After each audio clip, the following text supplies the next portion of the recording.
Before we jump into today's episode, I'm going to ask you a question. Is there something you keep thinking about, something you keep circling that you keep coming back to? Maybe it's a business, a creative project, a career change. Maybe it's just this quiet feeling that there's something more for you, but you can't quite put words to it yet. If that's you, I've created something called the Not Done Yet Spark Review. It's just 5 questions about your midlife dream or desires. And when you answer them, I'll send you a private voice note with what I noticed and what your next step might be. Sometimes we're so close to our own lives that we can't see what's keeping us stuck. And sometimes all it takes is someone listening differently to help you see your next step. If that sounds like something you'd like, you can find the Not Done Yet Spark at the link in the show notes, or you can just go to rachelaperry.com/spark. Now let's dive into today's episode.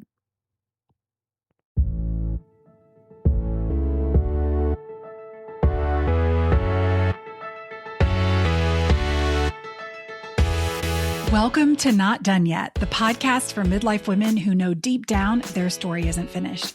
I'm your host, Rachel Perry, and here we're going to talk about what's really happening in this season of life, the identity shifts, the quiet questions, the courage it takes to listen to yourself again, what it actually looks like to step into what's next, and why our boobs are hitting our knees. If you've ever looked at your life and thought, wait, is this it? Girl, you're in the right place.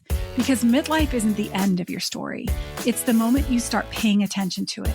So take a breath and let's talk about what's really going on and what you want to do with it. Because sister, you are not done yet.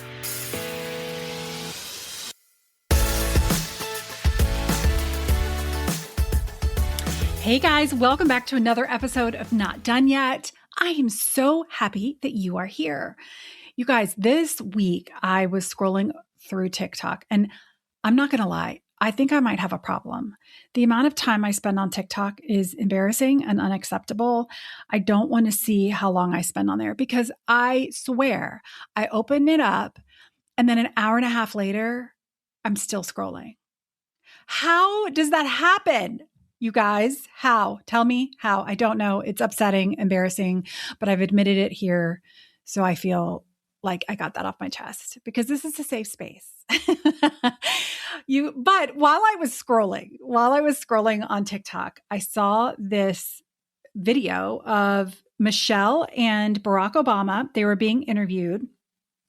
And I think her name is Robin, I think is the interviewer. I don't remember. I think she's on ABC, but girl, I don't have any idea. Anyway, she said this for your next phase of life, describe your next phase of life in one word. And Barack Obama said fun. And Michelle, after thinking, said me. Freaking loved that. But the person who had shared this clip on her TikTok she loved Barack's response.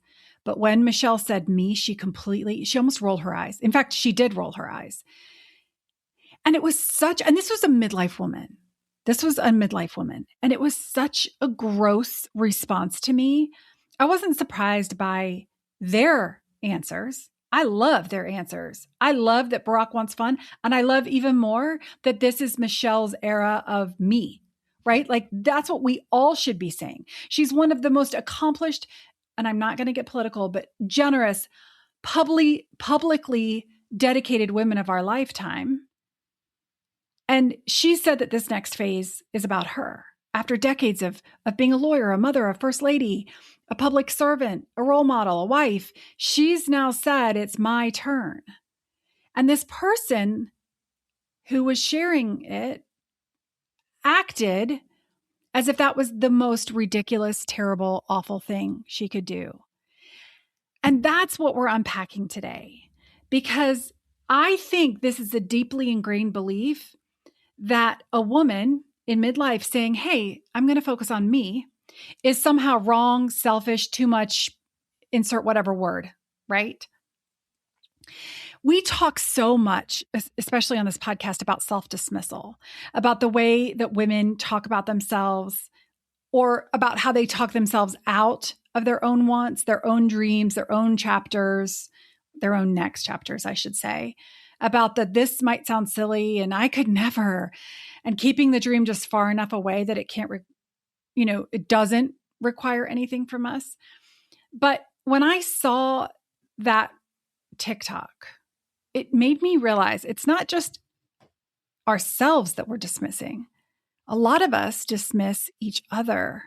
And I don't think it's because it's a bunch of women who are mean to each other, although there are still mean girls. Why? Right? Like, why doesn't the mean girl thing ever go away? But I think that this dismissal of other women is also part of the same problem, because the woman who rolled her eyes at Michelle Obama wasn't just having a reaction to Michelle. She was revealing what she believes about women wanting things for themselves. And if she believes that about Michelle, who personally I think is one of the most deserving women on the planet to focus on me, she believes it about herself too, right? Like, take out however you feel about Michelle, right? Any woman in midlife who says, I'm going to focus on me, why do we react? Why do we have such a visceral reaction to that? Ugh, must be nice, right? Or I can't believe she said that. The eye roll, or the whatever it is, the is in the same voice that also says you should just be grateful. Who are you to want more? The same voice that makes women feel selfish for having needs and wants and desires that belong to them. We've all internalized it. And sometimes it comes out as self-dismissal, and sometimes it comes out as judgment of other women who have the audacity to say, me, it's my turn. I want something for myself now. But we're changing that. We're changing that story, because it's a lie. It's not the truth. And I'll be honest, I think sometimes I might have had that reaction in the past too. When someone's like, I'm going to go, my brother-in-law just moved to Colorado.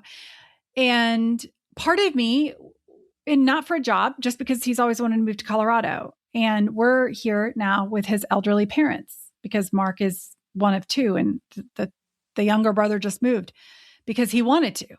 And I thought, oh, how selfish. You're putting yourself first. I mean, there's a whole lot of other shit there too, excuse me, but there is. But why is it selfish to put yourself first? Now, I'm going to say this. I'm going to say this because I can't believe I use that as an example, because he's not a woman. He hasn't put himself last for decades. He's always been first, right? Men can do that. Women can't. We're always taking care of somebody else. It's just how we're raised. It's just what society tells us. It's just who we are. We take care of everybody else. But when it's our turn, which it is, ladies, that feels selfish and that feels wrong. And maybe you've told someone about something that you want to do, something for yourself, just for you, and you were left to feel that you were selfish. I've had people say that on my reels and TikToks. Women are saying, yeah, when I do things for myself, I get told I'm selfish. Y'all, that's not okay. It's not okay. And maybe they haven't said it out loud to you. Maybe it's just that they get quiet, or maybe they just give you a look, or maybe there's a slight shift in energy.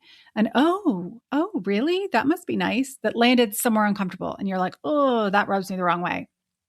And maybe you walked away from that conversation having talked yourself out of the thing that you wanted, because that message was received loud and clear. Wanting things for yourself as a woman is not okay.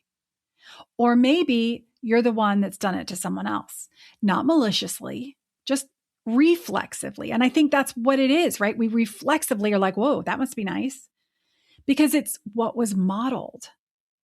Because we were all raised in the same soup of Gen X women, right? We're all Gen X women. Like, the whole put yourselves last is ingrained in us.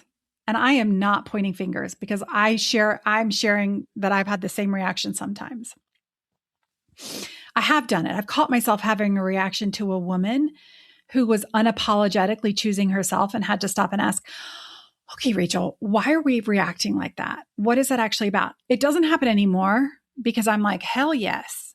But it was before I acknowledged and realized that I was putting myself last.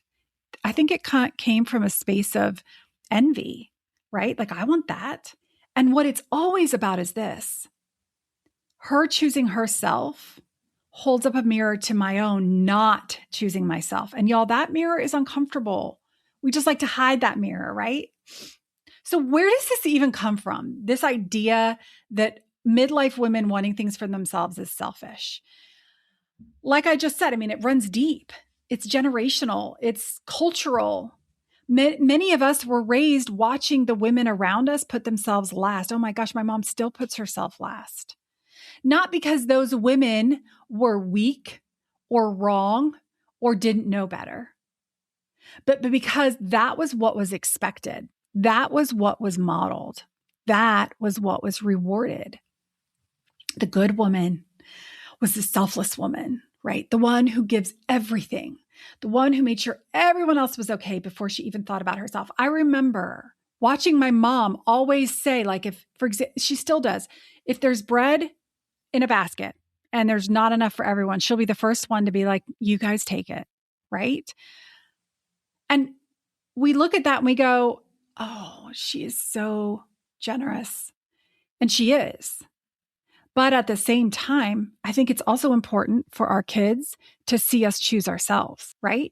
I just really think it is okay for us to put ourselves first right now. And this is, we are going against the current on this one, right? But we have absorbed all of these messages that as women, as wives, as mothers, we need to put ourselves last. And the way we continue to put ourselves last is continuing this cycle. And our girls, especially, but both boys and girls, are watching us. And if we keep putting ourselves last, what is going to happen when they're our age, right? We've got to break this cycle. We need to stand up and say, actually, this next phase is about me. All right. This is what happens. Now, when she breaks it, everyone isn't going to cheer for you, right? Let's say when you break it, everyone isn't necessarily going to cheer for you. There are going to be people that flinch. There are going to be people that judge. There are going to be people that roll their eyes. This is why I'm doing it first, because doing the thing you haven't let yourself do yet, it feels threatening to other people. And that is hard to name, right? But here's what I really want you to hear, because I think this is the part that changes things. Wanting more for yourself does not mean you love your life less. It does not mean you love your family less. Those two things are not in conflict. They never were. But we have been operating as if they are for so long that it feels like a fact. But you can love your husband and want something that's entirely yours within it. You can love your kids and feel the pull toward a version of yourself that exists outside of you being their mother. You can be their mother and do something for yourself. You can love your career and know that something is calling you towards something different. You can love your life and still want more. The wanting more doesn't mean the life is wrong. It doesn't mean you're ungrateful. It doesn't mean something is missing in a way that should be fixed or apologized for. It means you're paying attention. It means something in you is alive and awake and not finished yet. It means you are, say it with me, you are not done yet. Michelle Obama has given decades to other people. No matter how you feel about her, we all can agree on that. To her husband, to her children, to her country, to her community. And now she says this next phase is about her. That's not selfish. That is the most honest and self-aware thing a woman can say after a lifetime of showing up for everyone else. And she deserves every single person in her life cheering for that, not rolling their eyes at it. And so do you. And I am cheering you on for that. I am getting really heated and passionate about this. Because I want to tell you what I've actually witnessed happen when women finally give themselves permission to want more, when they finally stop waiting for everyone around them to approve of their wanting. that approval that we're always striving for, which we do not need. When those women say, you know what? It's my turn. Okay, here's what happens. They don't become selfish. That's the thing. I think that's the fear. Like, if I put myself first, then I'll become someone who doesn't care about the people I love, and they will suffer because I'm putting myself first. But that is not what happens. What happens is actually the opposite. Okay. These women that I work with who finally give themselves permission to want more, they become better. Not because they're doing everything for everyone else, but because they're finally showing up as a full version of themselves instead of a depleted, resentful, going through the motions version. And here's what's so important. Their kids see a mom who is alive and engaged and excited about her own life. And that is the most powerful thing a mother can model for her children. That women get to have full lives. That wanting things for yourself is not shameful, that your dreams do matter. And I do, even as I'm sharing this, I'm feeling the discomfort from saying this out loud. So it's clearly deeply rooted in me as well. But we've got to start. We have got to choose ourselves. We've got to look at our dreams and choose ourselves. Here's what else happens. Those women who choose themselves, their partners see a woman who has energy again, who's present again, who has something to talk about that isn't logistics and schedules and everyone else's needs. And they finally feel like they exist, like they have more purpose, like they matter, like they are a person and not just, a function, right? Wanting more doesn't take anything away from the people you love. It gives them more of you. Oh my gosh, I need you to hear that. I need you to hear that. Wanting more doesn't take anything from the people you love. Choosing yourself doesn't take anything away from the people you love. It gives them more of you. Who's a better version of you? The one who is constantly helping everybody else, being there for everybody else, and exhausted and never has time for themselves? Or the person who is there for everyone else, but also says, you know what? No, I'm doing this for me right now, and I will come back to you in a second. I know that's hard. Right? But I keep coming back to that video, to that eye roll, to the woman who shared it and thought Barack's answer was wonderful and Michelle's was somehow problematic. And I want to say to that person, gently and with so much love, what would you have wanted her to say? Like, what is the answer that would have felt okay? What word would not have triggered you in that way? Because I think the honest answer is that there isn't one. Not really. Because the problem isn't what Michelle said. The problem is the belief that Michelle or any other woman saying me out loud is too much. And that belief has got to go. Not just for Michelle, not just for the women who obviously have given enough and earned the right to claim this season for themselves, for all of us. For the woman who is 47 and has been putting herself last since she was 25. For the woman who is 51 and has worked in a career for 30 years and is now putting herself first. For the newly 45-year-old who just woke up one day and realized, wait, is this it for me? Yeah. Could it be your turn? Absolutely. It is your turn. And you don't have to earn it, sister. You don't have to justify it. And you don't have to make sure everyone around you is completely okay before you're allowed to claim it. It is your turn right now. While you're still in the middle of everything, while the kids are still at home, while the career is still happening, while the life is still fully underway, right now, this is the time you choose you. Michelle said one word, me. And I think it's the bravest, most honest, most right answer she could have given. Because I want you to know something she obviously knows. Loving your life and wanting more are not opposites. They can both be true at the same time. And you're allowed to hold both of them without apologizing for either one. And I know that other people, when we choose ourselves, might think that we're being selfish. But I want to remind you, and I want you to remind you that you're allowed to be grateful and hungry. You're allowed to be content and curious, proud of what you've built and excited about what's next. You're allowed to say, me, it's my turn. And I want something for myself now, not instead of the people you love, not at their expense, not because something is wrong with your life, just because you exist and you matter. And you are not done yet, my friend. And I appreciate you sticking with me through this passion. Listen, you're not done yet, and you can choose you. This is the era of me. I would love for you to just say that to yourself. This is the era of me.